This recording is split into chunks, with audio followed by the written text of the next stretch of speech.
কি তোমাদেরও সমস্যা হচ্ছে? প্রতিদিন ভাবছো সকালে উঠে কিভাবে হেলদি ড্রিঙ্ক খাবে আর কিভাবে ওয়েটটা কমাবে।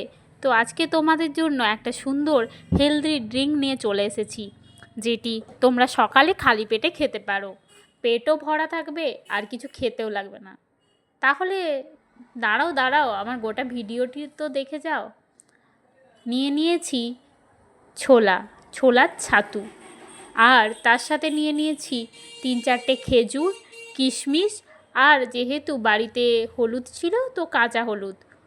আর তোমরা যদি চাও তার সাথে কিছু কাজু অ্যাড করতে পারো, না চাইলেও দরকার নেই। আর কোনো কিচ্ছু দেবে না। দিয়ে মিক্সিতে পেস্ট করে একটা হেলদি ড্রিঙ্কের মতো, যদি ড্রিঙ্কের মতো খেতে চাও তাহলে একটু অল্প পরিমাণে জল দিয়ে পাতলা করে খেতে পারো। আর যদি চাও তাহলে এমনি চামচ দিয়ে ছাতু হিসেবেও খেতে পারো। একবার এটা বানিয়ে খেয়ে দেখো, অবশ্যই পেট ভরে থাকবে আর মাইন্ডও ফ্রেশ থাকবে আর ওয়েটও কমে যাবে।